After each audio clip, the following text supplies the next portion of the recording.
So they decide we're in love, we're both beautiful, whatever. Yeah. Let's open up a restaurant.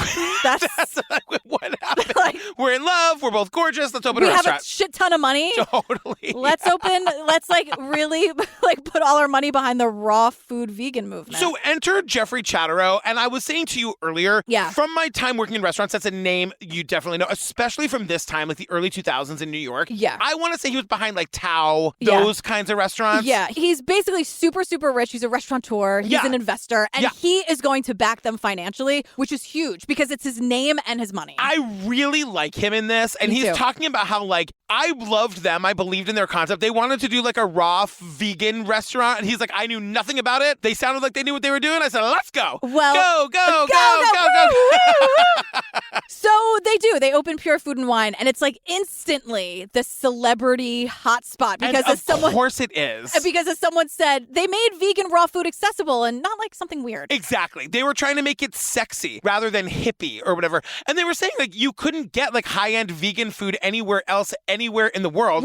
I get it. I get it too. But like suddenly all the celebrities are going there. Owen Wilson used to just post up in the back and like walk through the kitchen. He was just walking barefoot through the restaurant and ordered a juice and walked out the front door.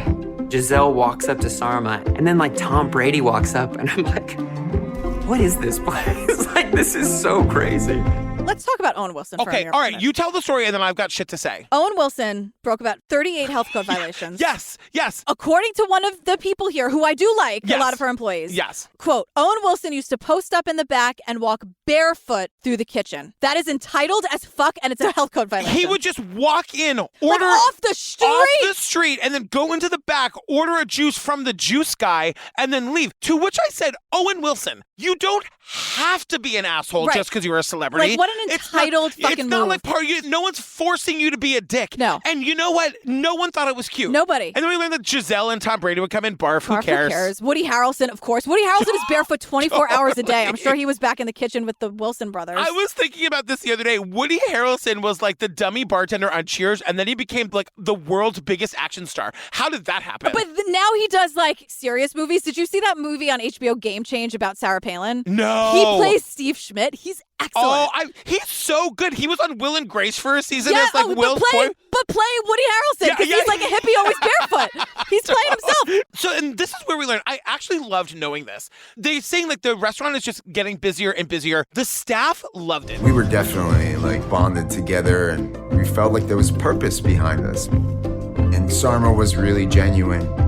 We used to call her the Sarmama. Restaurant work is so hard. It's so hard. People are terrible. And it's a thankless job a lot And of the it's time. thankless. And if you get to go to your restaurant job and you believe in the mission and you're supported by people who like love it too, I can only it's like what I feel like when I walk into the booth with you. Oh, truly. thanks. I mean, like that's what I mean from the bottom of my heart. I Yeah. got to do this thing that I fucking love Yeah. with this person that I love. It's like Who like everything cares the same way exactly. and the same Everything amount. is perfect. So I was very happy to hear that like people who worked at this restaurant got to have that too. That was amazing. Guess what? I'm not going to scam you, girl. I got no tricks up my sleeve. This is it. This is it. Take it or leave it. You got it. But the thing about that is people were working there for 6-7 years. Yeah. And like from the beginning and watching it up. And they say like if the royal this didn't happen, we'd probably all still be one big happy family. Exactly. Oh God, that's so crazy to think about. So now we're jumping to Los Angeles 2020. We meet Alan Sacklin. That Vanity Fair cocksucker. And guy who uses a motorized standing desk. Enough of that. He also hates Sarma. He hates her. Oh, he does? He hates her. I couldn't tell if he did or not. Yeah. So this guy, we're meeting this guy in 2020, and he's telling us about the time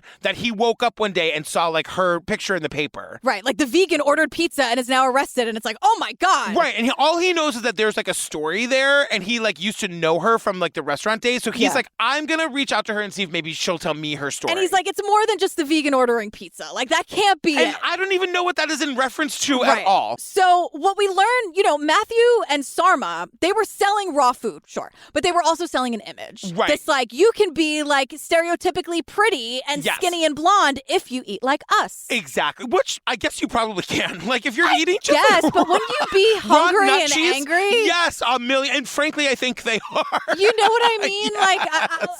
I think there's a way to do it all in moderation is all I'm saying. But we also learned that Sarma and Matthew, the two here, their relationship burns out pretty fast. I was always the really careful one with money, and he was much less careful. Matthew Kenny was not a well-respected businessman. There was a lot of word around New York that Matthew was a guy who didn't pay his bills, who stiffed a lot of investors, and was trouble. And I'm like, Sarma, why did you go into business with this guy who everyone in the restaurant industry knew was not someone to go into business with? Because he was so hot. I guess. That's right. And I'm sorry, I feel like there's not a lot of people where you go to them and you're like, let's open a vegan raw food restaurant, and they're as excited as you are. You know what I mean? Totally. It's $1 million idea. Totally. But it was. That's the thing. Yeah.